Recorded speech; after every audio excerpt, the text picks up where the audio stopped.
जय हिंद दोस्तों। Welcome to AP academy. आज हम लोग पढ़ेंगे सैयद डायनेस्टी और लोदी डायनेस्टी। देखिए, लास्ट क्लास में हम लोगों ने तैमूर लंग का आक्रमण देखा था। हमने उसके कारण देखे थे कि किस कारण से तैमूर लंग ने भारत पर आक्रमण किया था, और उसके इफेक्ट्स देखे थे कि तैमूर के आक्रमण के कारण उसके क्या प्रभाव पड़े। देखिए, उसका अगर हमने जब प्रभाव पड़ा था तो हमने उसमें देखा था कि सबसे पहला जो उसका इफेक्ट था वो था डिक्लाइन ऑफ तुगलक डायनेस्टी। देखिए, तुगलक डायनेस्टी जो थी उसका डिक्लाइन जो हुआ वो तैमूर लंग के इन्वेजन के कारण हुआ। तैमूर लंग के इन्वेजन करने के कारण उसने दिल्ली की सत्ता को इतना कमजोर कर दिया कि अंततः क्या हो गया, उनका पतन हो गया। और इसी तैमूर लंग की नॉर्थ वेस्ट या हम पंजाब प्रोविंस की बात करें तो यहां पे इनके एक सूबेदार हुआ करते थे, खिज्र खां। ठीक, इनके एक सूबेदार हुआ करते थे खिज्र खां। ठीक, ये खिज्र खान ने ही तुगलक वंश को खत्म किया। ठीक, और सैयद वंश की स्थापना करी। ठीक, तो सैयद वंश के संस्थापक कौन रहे हैं, फाउंडर कौन रहे हैं, खिज्र खां। ठीक, अब सैयद वंश का जो ड्यूरेशन रहा वो रहा 1414 से लेकर के 1451 तक। ठीक, तो अप्रोक्सीमेटली अगर हम बात करें, ठीक, तो अप्रोक्सीमेटली 37 ईयर्स तक सैयद डायनेस्टी का रूल रहा। ठीक, सैयद डायनेस्टी के फाउंडर रहे खिज्र खां। ठीक है, और तुगलकों के बाद अगर हम बात करें तो दिल्ली सल्तनत में अगर सीक्वेंस वाइज बात किया जाए तो चौथे नंबर पर जो डायनेस्टी है वो है सैयद डायनेस्टी। चौथे नंबर पर रूल करने वाली डायनेस्टी कौन सी है, सैयद डायनेस्टी। देखिए, अब तैमूर लंग के आक्रमण के बाद दिल्ली सल्तनत जो हो गई थी वो बहुत ज्यादा कमजोर हो गई थी। मैंने आपको उनके इफेक्ट के बारे में एक और चीज बताई थी, डिसेंट्रलाइजेशन। इसका मतलब था कि अलग अलग जो छोटे छोटे प्रांत थे उन्होंने अपने आप को स्वतंत्र घोषित कर लिया था। और अगर आप इस मैप में ध्यान से देखें, ठीक, तो सैयद डायनेस्टी जो है वो सिर्फ इतनी ही टेरिटरी में बच गई थी। आप कल्पना कर सकते हैं कि तुगलक के टाइम पर आपने जो मैप देखा था उसमें करीबन नहीं तो पूरा का पूरा इंडिया उसमें कवर था, लेकिन वही सैयद डायनेस्टी तक आते आते सिर्फ थोड़ा सा नॉर्थ का पार्ट रह गया था। ठीक, तो एक तरीके से कहा जाए तो सैयद डायनेस्टी और लोदी डायनेस्टी, ये एक तरीके से कहा जाए इनके शासनकाल में दिल्ली सल्तनत का लगातार क्या हुआ, पतन। ठीक, अब सबसे पहले हम पढ़ेंगे सैयद डायनेस्टी, और फिर सैयद डायनेस्टी को खत्म करने वाली डायनेस्टी कौन सी होगी, लोदी डायनेस्टी। तो आज हम ये दोनों डायनेस्टीज को कवर कर देंगे, सैयद डायनेस्टी को भी और लोदी डायनेस्टी को भी। क्लियर? तो सबसे पहले अगर हम बात करें सैयद डायनेस्टी की, तो जैसा कि मैंने आपको बताया कि इनके जो फाउंडर थे, ठीक है, इनके जो फाउंडर थे वो थे खिज्र खां। ठीक है, खिज्र खां इनके फाउंडर थे। ठीक है, खिज्र खां के बाद, ठीक है, सैयद वंश के जो अगले सुल्तान बनते हैं उनका नाम था मुबारक शाह। ठीक, अभी हम एक एक करके इनके बारे में पढ़ेंगे। अभी मैं सीक्वेंस बता रहा हूं कि सैयद डायनेस्टी में कौन कौन सुल्तान था।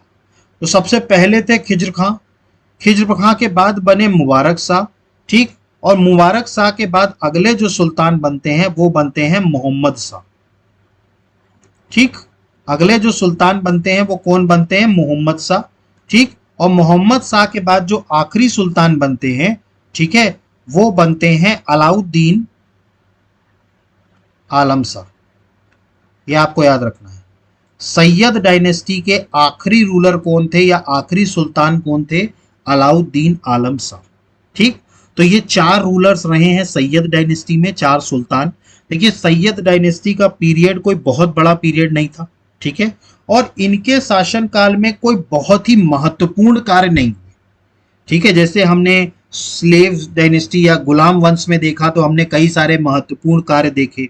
फिर इसके बाद खिलजियों ने भी काफी महत्वपूर्ण चीजें की, तुगलकों ने भी बहुत सारे महत्वपूर्ण कार्य किए, लेकिन सैयद के बारे में इतना कोई खास इंफॉर्मेशन इतिहास में नहीं है। एक तो उसका कारण था ड्यूरेशन बहुत कम, और कोई इनके समय में कोई बहुत ही ज्यादा एग्रेसिव या महत्वपूर्ण सुल्तान नहीं रहा। देखिए, कहने को तो खिलजी वंश की जो शासन काल रहा वो सबसे कम रहा, लेकिन अलाउद्दीन खिलजी का ऐसा इम्पैक्ट था कि उसके समय पर बहुत सारे कार्य हुए। सैयद डायनेस्टी के केस में ऐसा कुछ नहीं है, ठीक है। इसीलिए आपको सैयद डायनेस्टी का जो मैप दिखेगा, ठीक है, वो उतना बड़ा नहीं दिखेगा, ठीक। सबसे पहले हम बात करते हैं खिज्र खां की, ठीक है। खिज्र खां के बारे में आपको एक चीज याद रखनी है। सबसे पहला तो इन्हें फाउंडर हैं ये सैयद डायनेस्टी के, इन्होंने सैयद डायनेस्टी को फाउंड किया और इन्होंने एक टाइटल लिया था रयात ए आला। ये टाइटल याद रखिएगा, रयात ए आला। ये टाइटल किसने लिया था? खिज्र खां ने, ठीक। तो सैयद डायनेस्टी में खिज्र खां में आपको दो इंपॉर्टेंट पॉइंट याद रखने हैं। पहला तो सैयद डायनेस्टी के ये फाउंडर थे, और दूसरा इन्होंने कौन सा टाइटल अज्यूम किया था? रयात ए आला, ठीक। इसके अलावा अगर हम बात करें तो खिज्र खां अपने आप को तैमूर लंग का जो बेटा था शाहरुख, मैंने आपको बताया था तैमूर लंग के बारे में। तैमूर लंग का जो इकोनॉमिक इम्पैक्ट था, मतलब भारत की जो रिचनेस थी उसके बारे में उसको बताने वाला कौन था? तैमूर लंग का बेटा शाहरुख, ठीक। तो खिज्र खां के बारे में एक पॉइंट आपको और याद रखना है कि खिज्र खां जो थे ये अपने आप को तैमूर के बेटे शाहरुख का वंशज मानते थे। किसका वंशज मानते थे? शाहरुख का वंशज मानते थे। तो खिज्र खां के बारे में आपको याद रखना है, he was called himself the successor of Timur's son Shahrukh, ठीक। तैमूर का जो बेटा था शाहरुख, उसको अपना सक्सेसर मानते थे। तो आपको खिज्र खां में 3 पॉइंट याद रखने हैं। पहला, सैयद वंश के संस्थापक। दूसरा, रयात ए आला का टाइटल लिया। और तीसरा, अपने आप को शाहरुख का वंशज मानते थे, तैमूर के बेटे का, ठीक। इसके बाद जो व्यक्ति गद्दी पर बैठते हैं वो हैं मुबारक शाह। वो कौन है? मुबारक शाह। मुबारक शाह के बारे में आपको कुछ पॉइंट्स याद रखने हैं, ठीक है। ये पॉइंट्स आप नोट कर लीजिएगा मुबारक शाह के बारे में। देखिए, इसने कुछ टैक्सेस को स्टॉप किया था, ठीक है। मतलब किन करों को रुका था इसने, ठीक है। सबसे पहली बात तो शाह का टाइटल इन्होंने लिया था मुबारक शाह ने। किसका टाइटल लिया था? शाह का टाइटल किसने लिया था? मुबारक शाह ने। और इन्होंने तैमूर लंग के बेटे शाहरुख ने जो जो टैक्सेस लगाए थे, ठीक है, उन सारे टैक्सेस को रोक देने का काम किसने किया था? मुबारक शाह ने, ठीक है। तो मुबारक शाह ने क्या किया था? शाहरुख के द्वारा लगाए गए जितने भी टैक्स थे उन सारे टैक्सेस को बैन कर दिया। इसके अलावा तुगलक और तैमूर समय में जो सिक्के चलते थे, ठीक है, मतलब जो उनके समय में करेंसी चलती थी या कॉइन्स चलते थे, उनको भी क्या कर दिया था? इसने खत्म कर दिया था, ठीक है। और इसने अपने नाम से सिक्के चलवाए थे, हिज ओन नेम।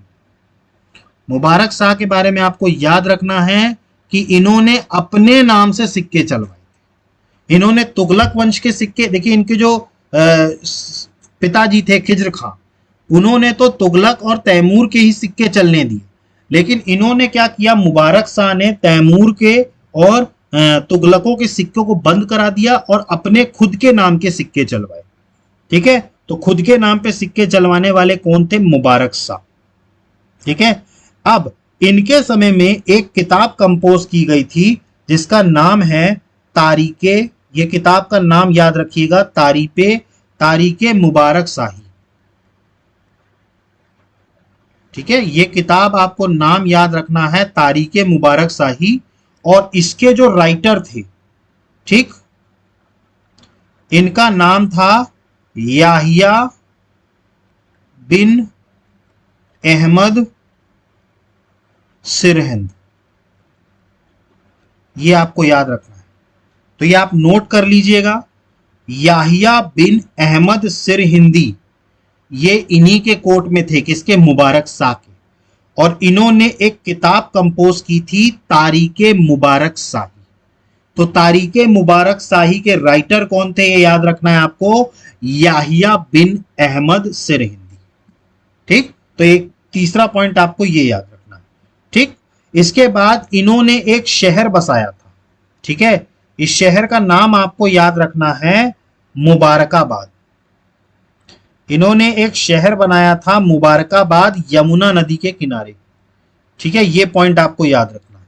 ठीक, तो चौथा पॉइंट आपको मुबारक शाह में क्या याद रखना है, इन्होंने एक जो है एक शहर बनवाया था मुबारकाबाद नाम से।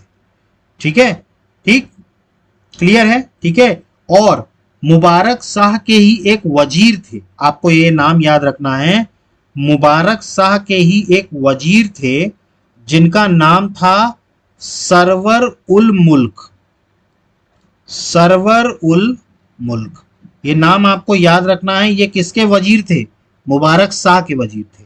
ठीक है, अब इनका नाम आपको इसलिए याद रखना है क्योंकि सरवर उल मुल्क जो इनके वजीर थे उन्होंने ही मुबारक शाह को मारा था, और अगला जो सुल्तान बनाया वो किसको बनाया, मोहम्मद शाह। ठीक, तो मुबारक शाह को मारने वाले उनके खुद के वजीर थे जिनका नाम था सरवर उल मुल्क। ठीक, और इसके बाद उनको हटा करके गद्दी पर कौन बैठे, मोहम्मद शाह। तो सैयद वंश के जो तीसरे सुल्तान थे वो कौन थे, मोहम्मद शाह। ठीक, मोहम्मद शाह के बारे में आपको सिर्फ एक पॉइंट याद रखना है, इन्होंने बहलोल लोधी को, ये आपको याद रखना है, बहलोल लोधी, अभी ये नाम आगे आएगा लोधी वंश में, लोधी वंश के संस्थापक कहे जाते थे बहलोल लोधी। ठीक है, तो बहलोल लोधी को खाने खाना की उपाधि देने वाले कौन थे, मोहम्मद शाह। तो आपको याद रखना है, खाना की उपाधि बहलोल लोधी को देने वाले सुल्तान कौन थे, मोहम्मद शाह। तो मोहम्मद शाह के बारे में आपको सिर्फ एक पॉइंट याद रखना है कि ये इन्होंने खाना का टाइटल दिया था किसको, बहलोल लोधी को। मोहम्मद शाह के बारे में आपको सिर्फ ये पॉइंट याद रखना है। ठीक है, खाना का टाइटल दिया बहलोल लोधी को। ठीक, और अलाउद्दीन आलम शाह ये आखिरी सुल्तान थे सैयद डायनेस्टी के। ठीक है, तो सैयद डायनेस्टी के ये लास्ट रूलर थे। ठीक है, अलाउद्दीन आलम शाह। ठीक है, और ठीक है, और इन्होंने क्या किया था, ये आपको सिर्फ इतना याद रखना है कि ये आखिरी रूलर थे अलाउद्दीन आलम शाह, किसके, सैयद वंश के। ठीक है, तो आपको ये याद रखना है अलाउद्दीन आलम शाह के बारे में। ठीक, तो ये थी पूरी सैयद डायनेस्टी, समझ में आया आपको। तो सैयद डायनेस्टी जो है इनके बारे में आपको ज्यादा पॉइंट्स याद नहीं रखने, इतना मैंने जो बताया है इतना सफिशिएंट पॉइंट है, इससे बाहर कुछ नहीं आएगा। ठीक, तो सैयद डायनेस्टी के बारे में बात करें तो सीक्वेंस वाइज ये चौथे नंबर की डायनेस्टी थी दिल्ली सल्तनत की। 1414 से लेके 1451 तक 37 ईयर्स तक इन्होंने रूल किया। इसके बाद बात करें तो जो सबसे पहले सुल्तान थे वो थे खिज्र खां। ठीक है, ये एक तोमराइड वसाल थे मुल्तान के। ठीक है, जिन्होंने दिल्ली को कॉन्कर किया 1414 में। ठीक, तो आपको ये याद रखना है। इसके बाद अगला अगर हम बात करें तो खिज्र खां ने सैयद डायनेस्टी को एस्टैब्लिश किया और रैयते आला का टाइटल लिया। ये देखिए मैंने आपको बताया था रैयते आला। ठीक है, रैयते आला का टाइटल किसने लिया, खिज्र खां ने। ठीक है, और ये अपने आप को तैमूर के बेटे शाहरुख का सक्सेसर मानते थे। किसका सक्सेसर मानते थे, तैमूर लंग के बेटे शाहरुख का। ठीक है, खिज्र खां। अब खिज्र खां के बाद अगले जो बने सुल्तान वो बने मुबारक शाह। ठीक है, तो इनका बेटा जो था मुबारक शाह। ठीक है, मुबारक शाह के बारे में मैंने आपको बताया। ठीक, तो मुबारक शाह के बारे में आपको क्या पॉइंट याद रखना है, सबसे पहली बात तो इन्होंने शाह का टाइटल लिया, सबसे पहला पॉइंट तो। ठीक है, दूसरा पॉइंट, इन्होंने तैमूर के जो बेटा था शाहरुख, उसने जो भी चीजें टैक्स लिए थे उन सारे टैक्सेस को मुबारक शाह ने खत्म कर दिया। तुगलक वंश और तैमूर लंग इनके जो सिक्के थे इसको खत्म किया और अपने खुद के नाम के सिक्के चलवाए। इनके समय में एक किताब कंपोज हुई तारीके मुबारक शाही। ठीक, जिसके कंपोजर कौन थे, याहिया बिन अहमद सिरहिंदी। ठीक है, नाम याद रखिएगा, याहिया बिन अहमद सिरहिंदी, तारीके मुबारक शाही। ठीक, तो उसके इसके अलावा इन्होंने एक मुबारकाबाद नाम का शहर बसाया यमुना नदी के किनारे, और इन्हीं के वजीर सरवर उल मलिक, ठीक, सरवर उल मुल्क, इन्होंने इनको खत्म किया और इनके जो है इनकी जगह किसको बिठाया, मोहम्मद शाह को। ठीक, मोहम्मद शाह के बारे में आपको ज्यादा कुछ याद नहीं रखना है, सिर्फ इतना याद रखना है कि मोहम्मद शाह ने ही खाने खान की उपाधि दी थी बहलोल लोदी को, ठीक। और आखिरी रूलर सलाइये डायनेस्टी के कौन थे? अलाउद्दीन आलम शाह, ठीक है। ये पॉइंट आप, ये जो खाने खाना वाला पॉइंट है, ये पॉइंट आप अलग से नोट कर लीजिएगा, नोट्स में मेंशन नहीं है, ठीक है। खाने खाना की उपाधि देने वाले बहलोल लोदी को कौन थे? मोहम्मद शाह। क्लियर हुआ आप लोगों को? ठीक। तो ये थी सैयद डायनेस्टी, ठीक है। अब सैयद डायनेस्टी के बाद दिल्ली सल्तनत की आखिरी डायनेस्टी आती है, वो है लोदी डायनेस्टी, ठीक है। लोदी डायनेस्टी सीक्वेंस वाइज में सबसे आखिरी डायनेस्टी थी, जिसका रूलिंग चली 1451 से लेके 1526 तक, ठीक है। इसके बाद 1526 में लोदी वंश या हम कहें दिल्ली सल्तनत के आखिरी सुल्तान जो थे वो थे इब्राहिम लोदी। इब्राहिम लोदी को बाबर आएंगे, बाबर इब्राहिम लोदी को पहले पानीपत के युद्ध में हराएंगे और यहां से दिल्ली सल्तनत की समाप्ति हो जाएगी और मुगल वंश स्थापित हो जाएगा, ठीक है। तो लोदी डायनेस्टी दिल्ली सल्तनत की आखिरी डायनेस्टी थी, ठीक। लोदी डायनेस्टी के बारे में आपको एक सबसे इंपॉर्टेंट पॉइंट याद रखना है, ये सबसे पहली अफगान डायनेस्टी थी। देखिए मैं इनको अफगान क्यों बोल रहा हूं, ये अफगान डायनेस्टी थी। अभी तक हमने दिल्ली सल्तनत में जितनी भी डायनेस्टीज पढ़ी, चाहे वो स्लेव डायनेस्टी हो, चाहे खिलजी डायनेस्टी हो, चाहे तुगलक हो, चाहे सैयद हो, ये सारे के सारे क्या थे? ये तुर्क थे, ठीक है। इनकी बिलोंगिंग्स कहां की थी? तुर्क की थी। लेकिन जो लोदी थे, ठीक है, ये तुर्क नहीं थे, ये अफगान थे। तुर्क और अफगान में अंतर है, ये बात आप समझिएगा। ये कौन थे? अफगान थे। ये तुर्क नहीं थे, ये कौन थे? अफगान थे। इसीलिए लोदी डायनेस्टी को सबसे पहली अफगान डायनेस्टी माना गया, जिसने दिल्ली सल्तनत पर रूल किया, दिल्ली में रूल किया, ठीक है। तो सबसे पहली अफगान डायनेस्टी कौन थी? लोदी डायनेस्टी, ठीक है। इसके बाद फिर मुगल आ जाएंगे, मुगलों के बाद फिर बीच में ही एक दूसरी अफगान डायनेस्टी भी आएगी, जो है सुर डायनेस्टी, शेर शाह सूरी वाले। देखिए शेर शाह सूरी का भी जो एम्पायर था वो भी अफगान डायनेस्टी थी, ये अफगानी थे, ठीक है। वैसे ही लोदी भी क्या थे? अफगानी थे। इसीलिए लोदियों को सबसे पहली अफगान डायनेस्टी माना गया, पहली अफगान डायनेस्टी, ये आपको याद रखना है, ठीक। अब इसके जो संस्थापक थे लोदी डायनेस्टी के, ठीक है, वो थे बहलोल लोदी, जो मैंने आपको बताया था, जिनको खाने खाना की उपाधि किसने दी थी? मोहम्मद शाह ने, ठीक है। ये वही बहलोल लोदी है, ये लोदी वंश के संस्थापक हैं, ठीक है। तो एक तरीके से इनको सबसे पहली अफगान डायनेस्टी का भी संस्थापक माना जाता है। बहलोल लोदी को क्या माना जाता है? He is the founder of the first Afghan dynasty of Delhi, Delhi की पहली अफगानी सल्तनत का संस्थापक, फाउंडर माना जाता है बहलोल लोदी को, ठीक है। तो मैंने जैसा आपको बताया ये लोग अफगान थे, ठीक है। अब बहलोल लोदी के बारे में आपको कुछ पॉइंट याद रखने हैं, ठीक। तो अगर हम लोदी वंश की बात करें तो मैंने आपको बताया लोदी वंश दिल्ली सल्तनत की सबसे आखिरी डायनेस्टी है। ये अफगान वंश की सबसे पहली डायनेस्टी है जिसने दिल्ली सल्तनत पे रूल किया, ठीक है। बहलोल लोदी जो रहे वो इसके फाउंडर थे, ठीक है। अब बहलोल लोदी के बारे में आपको कुछ और पॉइंट्स याद रखना है। बहलोल लोदी जो थे, ठीक है, इन्होंने जौनपुर एक जगह थी, ठीक है।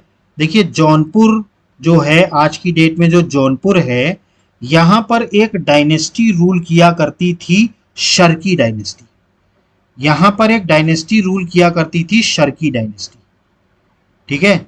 ये शर्की डायनेस्टी वाले जो थे, ठीक है, ये कहां पे रूल किया करते थे? जौनपुर में, ठीक है। तो जौनपुर को सबसे पहले बहलोल लोदी ने क्या किया? जौनपुर पर आक्रमण करके उसको अपने अधिकार क्षेत्र में लिया, ठीक है।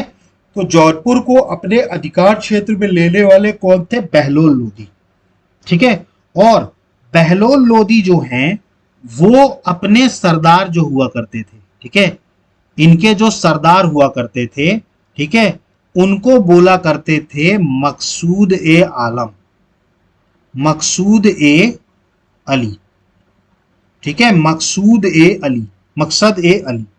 ठीक है, तो मकसद ए अली कहा करते थे ये अपने सरदार को, और ये अपने सरदारों का इतना सम्मान करते थे बहलोल लोधी कि जब इनके सरदार आया करते थे, ठीक है, तो वो खड़े हो जाया करते थे।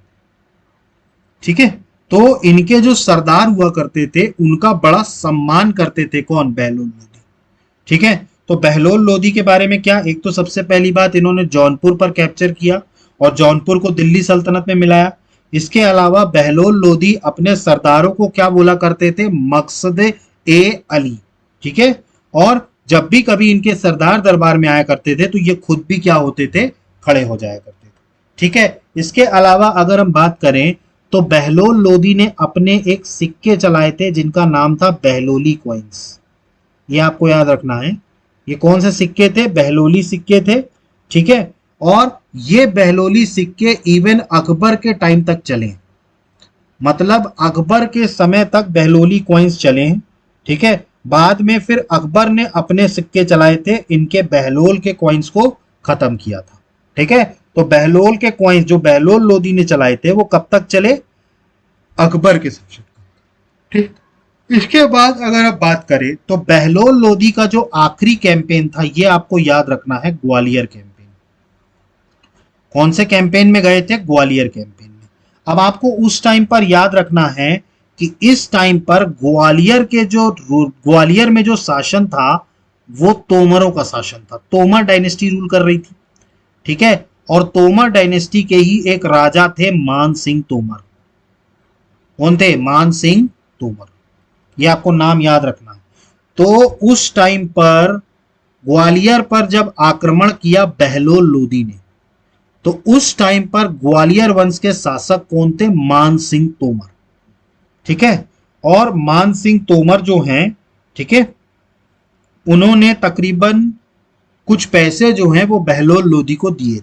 ये आपको याद रखना है, कुछ पैसे जो थे वो बहलोल लोधी को दिए थे।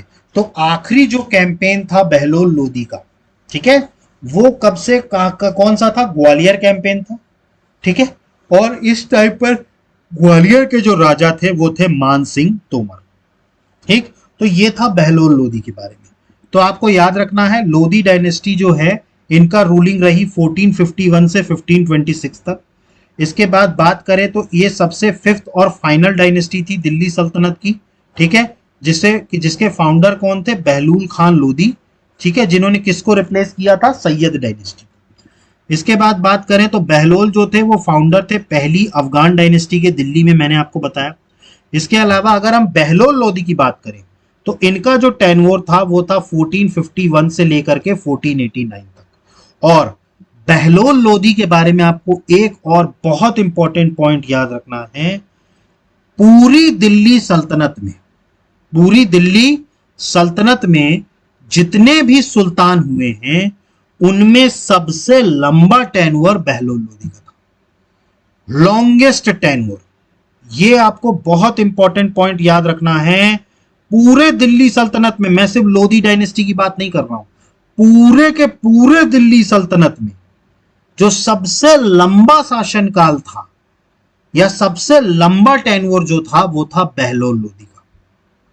ठीक, बहलोल लोधी ने अप्रोक्सीमेटली 30 साल, ठीक है, अप्रोक्सीमेटली 30 से 39 साल, ठीक है, 39 ईयर्स तक रूल किया है। ठीक है, 38 टू 39 ईयर्स तक। तो बहलोल लोधी का टेन्योर सबसे बड़ा था, सारे के सारे जितने भी दिल्ली सल्तनत के सुल्तान हैं उनसे बड़ा। ये पॉइंट अलग से नोट कर लीजिएगा, इसमें मेंशन नहीं है, ये पॉइंट आप अलग से नोट कर लीजिएगा। लॉन्गेस्ट टेन्योर था इनका। ठीक, मैंने बताया बहलोल लोधी अपने सरदारों को क्या बुलाते थे? मकसद ए अली।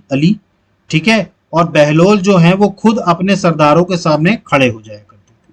ठीक, इसके अलावा अगर हम बात करें तो इन्होंने बहलोली सिक्के चलाए नॉर्थ इंडिया में, और ये कब तक चले? अकबर के शासनकाल तक चले। अकबर ने जा करके बहलोली कॉइन्स को खत्म किया था और अपने सिक्के चलाए थे। ठीक है, तो ये थे बहलोल लोधी। कौन? लोधी वंश के संस्थापक। अब इसके बाद इनका बेटा शासन पे उतरता है, शासन करने आता है, ठीक है। और मैंने आपको बताया था बहलोल लोधी का लास्ट कैंपेन कौन था, ग्वालियर कैंपेन, किसके खिलाफ, मान सिंह तोमर। ये आपको नाम याद रखना है, मान सिंह तोमर के खिलाफ। ठीक, तो ये थे बहलोल लोधी के बारे में। अगले जो आते हैं वो आते हैं सिकंदर लोधी।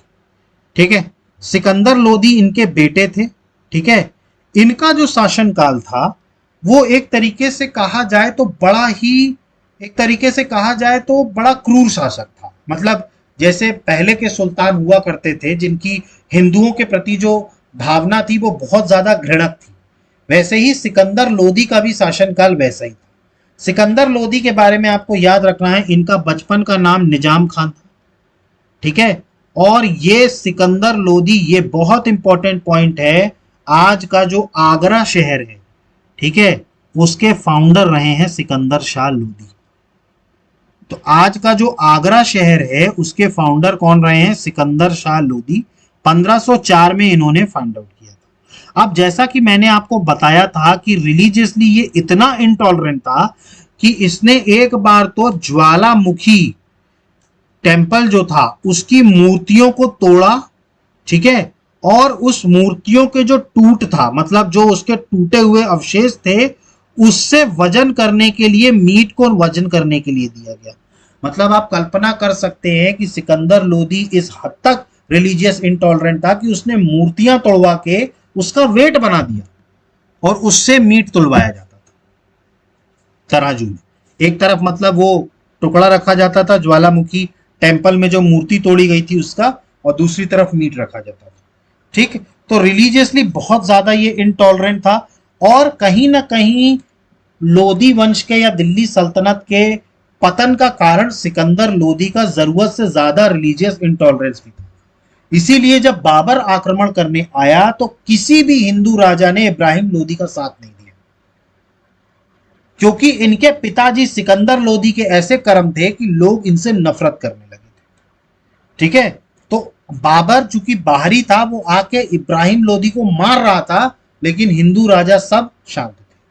ठीक है, इसके बाद अगर हम बात करें तो सिकंदर लोधी शहनाई बजाने का भी बड़ा शौकीन था। ठीक है, ये शहनाई बजाने का भी बड़ा शौकीन था, ये पॉइंट याद रखना है। और ये एक लौता ऐसा दिल्ली सल्तनत का था जिसने खम्स पे कभी पार्टिसिपेट नहीं किया था, who did not take part from the Khams. ठीक है, सिकंदर लोधी ऐसा था दिल्ली सुल्तान जिसने कभी खम्स में पार्टिसिपेट नहीं किया था। इसके अलावा अगर हम बात करें तो इन्होंने जिजिया टैक्स इंपोज किया था हिंदुओं के ऊपर। मैंने आपको बताया था रिलीजियसली इंटॉलरेंट व्यक्ति था ये। ठीक है, तो सिकंदर लोधी ने जिजिया टैक्स को क्या किया था, हिंदुओं पर इंपोज किया था। और इसने एक आयुर्वेदिक टेक्स्ट जो था, ठीक है, ये आपको याद रखना है, आयुर्वेद से रिलेटेड टेक्स्ट था, उसको पर्शियन में ट्रांसलेट किया था बाय द नेम ऑफ फरहंगे सिकंदरी। फरहंगे सिकंदरी। ठीक है, तो आपको ये नाम याद रखना है, फरहंगे सिकंदरी। ये किसने लिखा, सिकंदर लोधी ने, पर्शियन में। ये क्या है, एक आयुर्वेदिक टेक्स्ट। ठीक, इसके अलावा ये अपनी पोएम्स लिखा करता था। इसके पेन का नाम था गुलरुखी, ये आपको याद रखना है। इसका जो पेन था, ठीक है, उसका क्या नाम था, गुलरुखी। ठीक है, और ये अपने कंपोज को क्या बोला करता था, लज्जते ए सिकंदर शाही। ये आपको नाम याद रखना है, लज्जते ए सिकंदर शाही। ये एक टेक्स्ट था म्यूजिक से रिलेटेड। क्लियर, तो सिकंदर लोधी के बारे में आप याद रखेंगे, सबसे इंपॉर्टेंट पॉइंट, इसने आगरा शहर बसाया। दूसरा, जिजिया टैक्स लगाने वाला यही था। ठीक है, इसके अलावा इसका रिलीजियस इंटॉलरेंस बहुत ज्यादा था। बचपन का नाम निजाम खान था। ठीक है, क्लियर है। ठीक, सिकंदर लोधी को शहनाई का शौक था। ठीक है, इसने जिजिया टैक्स इंपोज किया था। ठीक है, और इसका एक पोयम लिखने का इसको शौक था, और इसका जो पेन का नाम था वो था गुलरुखी। ठीक है, तो आपको नाम याद रखना है, गुलरुखी। ठीक है, अब सिकंदर लोधी के बाद दिल्ली सल्तनत के आखिरी सुल्तान आते हैं, वो थे इब्राहिम लोधी। ठीक है, इब्राहिम लोधी, इनका ड्यूरेशन 1489 से लेकर के 15, आई एम सॉरी ये रिपीट हो गया, 1489 से लेकर 1517, ये इसको चेंज कर लीजिएगा, आई एम सॉरी ये रिपीट हो गया है। ये इनका शासन काल था 1517 से लेकर के 1526 तक, ये आपको याद रखना है। 1517 से लेकर के 1526 तक। ये इनका शासनकाल था इब्राहिम लोदी का, याद रखिएगा ये। ठीक है, ये 1489 से 1517 ये गलत हो गया, इसको हटा दीजिएगा। 1517 से लेकर के 1526 तक था। ठीक है, इब्राहिम लोदी के बारे में आपको याद रखना है 2-3 पॉइंट्स। सबसे पहला पॉइंट तो ये दिल्ली सल्तनत और लोदी डायनेस्टी दोनों का ही सबसे आखिरी सुल्तान था। ठीक है, तो he was the last ruler of Lodi dynasty as well as Delhi Sultanat. Delhi सल्तनत का भी आखिरी सुल्तान कौन था? इब्राहिम लोदी। इसके अलावा अगर हम बात करें तो इब्राहिम ने ग्वालियर पर अटैक किया था। ठीक है, और उस टाइम पर ग्वालियर का जो राजा था वो था विक्रमजीत, ये आपको याद रखना है। ठीक है, इब्राहिम लोदी के टाइम पर ग्वालियर पर अटैक हुआ था और ग्वालियर का राजा कौन था? विक्रमजीत। ठीक है, इसको कैप्चर कर लिया गया था। बाद में फिर इब्राहिम लोदी और विक्रमजीत जो थे वो दोस्त बन गए थे, और जब पानीपत का युद्ध हुआ था, बाबर से पहला पानीपत का युद्ध, तो इब्राहिम लोदी की ही तरफ से विक्रमजीत लड़े थे और दोनों के दोनों शहीद हुए थे। ठीक, इसके अलावा अगर हम बात करें तो इन्होंने एक लड़ाई लड़ी थी, खतौली की लड़ाई, बैटल ऑफ खतौली। ये आपको याद रखना है, 1517-18 में लड़ाई गई थी, और ये इब्राहिम लोदी और राणा सांगा के बीच लड़ी गई थी। देखिए राणा सांगा कौन थे? ये एक राजपूत राजा थे। ठीक है, मालवा पर कंट्रोल करने के लिए ये लड़ाई लड़ी गई थी, जिसमें इब्राहिम लोदी हार गया था, राणा सांगा जीत गए थे। ये राणा सांगा वही हैं जो बाबर को इनवाइट करेंगे इब्राहिम लोदी के खिलाफ लड़ने के लिए, और बाद में फिर खुद ही बाबर के खिलाफ राणा सांगा का युद्ध होगा और उसमें राणा सांगा जो है वो परास्त होंगे। ठीक, तो इस युद्ध में भले ही राणा सांगा जीत गए थे, लेकिन उन्होंने अपना बायां हाथ जो है वो गवा दिया था। ठीक, तो आपको खतौली का बैटल याद रखना है। खतौली का युद्ध हुआ 1517-18 में, राणा सांगा और इब्राहिम लोदी के बीच। इब्राहिम लोदी हारे, राणा सांगा जीते। इसके बाद अगला अगर हम बात करें तो पंजाब का एक रूलर था दौलत खान लोदी। ठीक है, ये ठीक है, और इब्राहिम लोदी का एक चाचा थे आलम खान लोदी। ठीक है, देखिए दौलत खान लोदी, आलम खान लोदी। ठीक है, इसके अलावा राणा सांगा, इन्होंने, चूंकि ये सभी लोग इब्राहिम लोदी से बहुत परेशान थे, ठीक है, तो इन सभी लोगों ने बाबर को आमंत्रित किया, बाबर जो इंडिया में आना चाहता था। ठीक है, बाबर उस टाइम पर कहां राज कर रहा था? काबुल पे राज कर रहा था। ठीक है, और वो भारत पे इन्वेड करना चाहता था। ठीक है, तो इन्होंने आमंत्रण दे दिया। मतलब ऐसा नहीं है कि बाबर ने ये पहली बार आक्रमण किया हिंदुस्तान पे, बाबर ने कई बार आक्रमण किया। अपन जब मुगल डायनेस्टी पढ़ेंगे तो अपन पढ़ेंगे, लेकिन फाइनल ब्लो जो किया बाबर ने, इब्राहिम लोदी के साथ युद्ध हुआ इनका।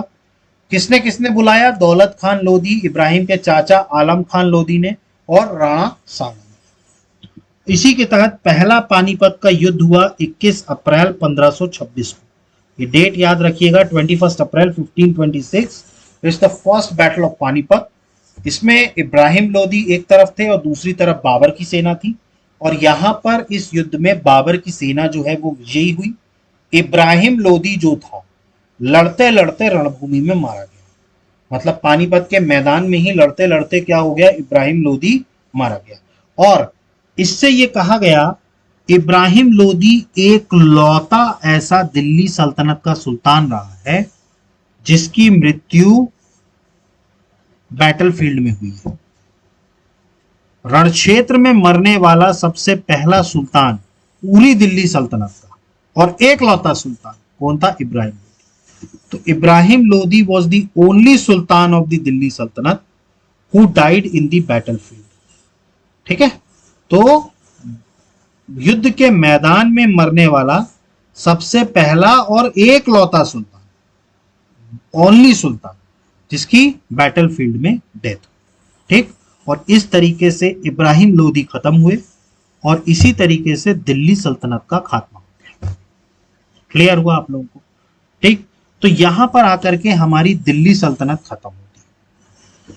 ठीक, दिल्ली सल्तनत में हमने जो शुरुआत करी थी स्लेव डायनेस्टी के साथ, कुतुबुद्दीन ऐबक के साथ, आकर के कहां खत्म हुई? इब्राहिम लोदी। इस तरीके से 320 साल जो दिल्ली सल्तनत के थे, ठीक, 1206 में जो स्टार्ट हुई थी, 1526 में आकर के खत्म हो गई। और इसके बाद अब किनका शासन आएगा? मुगलों का शासन। ठीक, अब अपन को दिल्ली सल्तनत में आगे जो पढ़ना है वो हमें पढ़ना है कि इनके डिक्लाइन का कारण क्या था। भाई किस कारण से इतनी बड़ी डायनेस्टी जो थी वो डिक्लाइन कर गई। इसके बाद फिर हम दिल्ली सल्तनत का पूरा एडमिनिस्ट्रेशन पढ़ेंगे, क्योंकि एडमिनिस्ट्रेशन में कई ऐसे ऑफिसर्स हैं जो डायरेक्टली पेपर में पूछे जाते हैं, तो हम इसका एडमिनिस्ट्रेशन पढ़ेंगे। ठीक है, फिर इसके बाद हम जो पढ़ेंगे वो इनका आर्किटेक्चर पढ़ेंगे। दिल्ली सल्तनत के समय में बहुत सारे आधिपत्य बने, ठीक है, तो हम वो सारे आर्किटेक्चर्स देखेंगे, किस किस शासक ने कौन कौन सा आर्किटेक्चर बनाया। नेक्स्ट क्लास हमारी आर्किटेक्चर के ही ऊपर होगी, जिसमें हम सीक्वेंस से बताएंगे कि किस किस सुल्तान ने क्या क्या बनवाया। ठीक है, और आपको ये नोट करना है। देखिए आर्किटेक्चर में आपको सिर्फ ये पता होना चाहिए कि फलाना आर्किटेक्चर किस सुल्तान ने बनवाया। ठीक है, उसमें समझने के लिए जो रहता है वो सिर्फ इतना ही रहता है। ठीक है, तो हम स्लेव डायनेस्टी से शुरू करेंगे और लोधी डायनेस्टी तक हम देखेंगे कौन कौन से आर्किटेक्चर्स बनवाए गए अलग अलग सुल्तानों के द्वारा। ठीक है, इसके बाद फिर हम इनका लिटरेचर देखेंगे, इनके समय में कौन कौन से साहित्य रहे हैं और उन साहित्य को लिखने वाले राइटर्स कौन कौन रहे। देखिए साहित्य, देखिए आर्किटेक्चर में आपको ये याद रखना चाहिए कि कौन सा स्थापत्य किसने बनवाया, और लिटरेचर में आपको ये याद रखना है कि जो जो किताबें इनके समय में आई उनके राइटर कौन कौन थे। ठीक है, तो हम एक एक करके सारे लिटरेचर देखेंगे और उनके राइटर देखेंगे। ठीक है, इसके अलावा हम इनका थोड़ा बहुत इकोनॉमी भी देखेंगे, सल्तनत पीरियड के टाइम पे इकोनॉमी इनकी कैसी थी। ठीक है, तो अभी दिल्ली सल्तनत का पीरियड अभी है। ठीक है, एडमिनिस्ट्रेशन देखना है हमें, हमें इकोनॉमी देखना है, आर्किटेक्चर देखना है, लिटरेचर देखना है। ठीक है, तो एक एक क्लासेस हम लेते जाएंगे और एक एक क्लासेस करके हम देखते जाएंगे। तो आई होप कि आपको सारी चीजें समझ में आ गई होंगी। अगर इसके बाद भी कोई डाउट उठ रहा है तो प्लीज कमेंट बॉक्स में मेंशन कीजिए। अदरवाइज आप हमारे चैनल को लाइक कीजिए, सब्सक्राइब कीजिए और मैक्सिमम से मैक्सिमम शेयर कीजिए। So guys, thank you, have a good day, जय हिंद, नमस्कार।